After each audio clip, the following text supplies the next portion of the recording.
গণতন্ত্র যেমন একটা কনসেপ্ট, কিন্তু পৃথিবীর বিভিন্ন দেশে গণতন্ত্র বিভিন্নভাবে অনুশীলন হয়। আমেরিকায় যেভাবে অনুশীলন হয়, ইংল্যান্ডে তো সেইভাবে হয় না, ফ্রান্সে যেভাবে হয় ভারতে তো সেভাবে হয় না, শ্রীলঙ্কায় যেভাবে হয় বাংলাদেশে তো সেভাবে হয় না। এক এক দেশে এক এক রকম পদ্ধতি আছে গণতন্ত্র কার্যকর করার। তেমনি পিআর হলো একটা কনসেপ্ট, একটা ধারণা। এটা বিভিন্ন দেশে পৃথিবীর বিভিন্নভাবে এটা কার্যকর হয়। এখন যারা পিআরের কথা বলতেছেন তারা কিভাবে সেই পিআর বাস্তবায়ন হবে এই ব্যাপারে কোনো কথা বলছেন না। তাহলে এ সম্পর্কে একটা অস্পষ্ট ধারণাই থেকে যাচ্ছে। এটা আলোচনার জন্য আলোচনা হচ্ছে। আমরা আরেকটা জিনিস মনে করি যে সেটা হলো যে দেখেন, এই রাষ্ট্র তো জনগণের, সিদ্ধান্ত নেওয়ার মালিক তো জনগণ। আমরা শুধু কিভাবে ভোটটা দিব এই জন্য একটা ইভিএম পদ্ধতি চালু করা হয়েছিল, মনে আছে তো আপনাদের?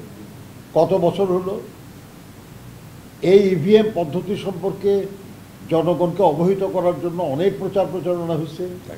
যারা এই পদ্ধতিটা কার্যকর করবে তাদের অনেক প্রশিক্ষণ হয়েছে।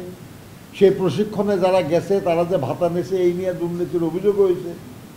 আবার তাদের মাধ্যমে সারা দেশে জনগণকেও প্রশিক্ষিত করার চেষ্টা হয়েছে। তারপরও আজ পর্যন্ত ইভিএম পদ্ধতি কিন্তু কার্যকর হয় নাই। শুধু কিভাবে ভোটটা প্রয়োগ করবে সেটা।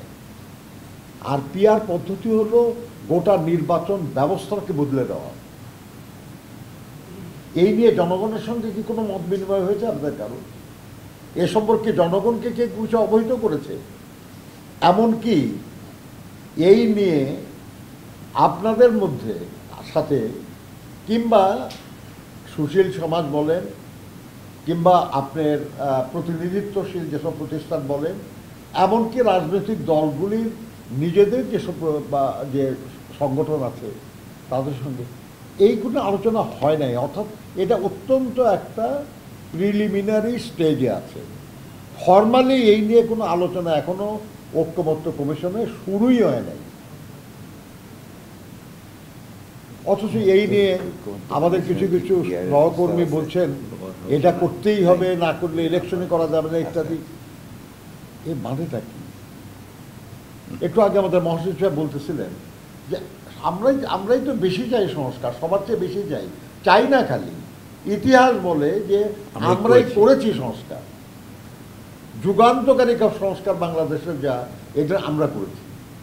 এবং আমরাই, আর ওনারা কেউ যখন সংস্কারের, আমি একটু অনেকদিন আগে বলছিলাম, আপনারা ছাপাইছিলেন যে অনেকেই যখন সংস্কারের দন্ত্য উচ্চারণ করে নাই তখন আমরা পূর্ণাঙ্গ সংস্কার প্রস্তাব দিয়েছি। সেই বিএনপিকে অভিযুক্ত করে এই ব্যাপারে একটা খুবই অন্যায়, একটা মানে রাজনৈতিক উদ্দেশ্যটা ভালো না এতে। কিন্তু আমরা তো রাজনীতি করি, আমরা সমালোচনার মুখোমুখি হতে রাজি আছি। কিন্তু রাষ্ট্র এবং এই যে লাখো শহীদ মুক্তিযুদ্ধের এবং হাজারো শহীদ বিভিন্ন আন্দোলনে, বিশেষ করে 24-এর গণঅভ্যুত্থানের, তাদের আকাঙ্ক্ষার সঙ্গে সঙ্গতিপূর্ণ হতে হবে রাজনৈতিক দলের কার্যক্রম।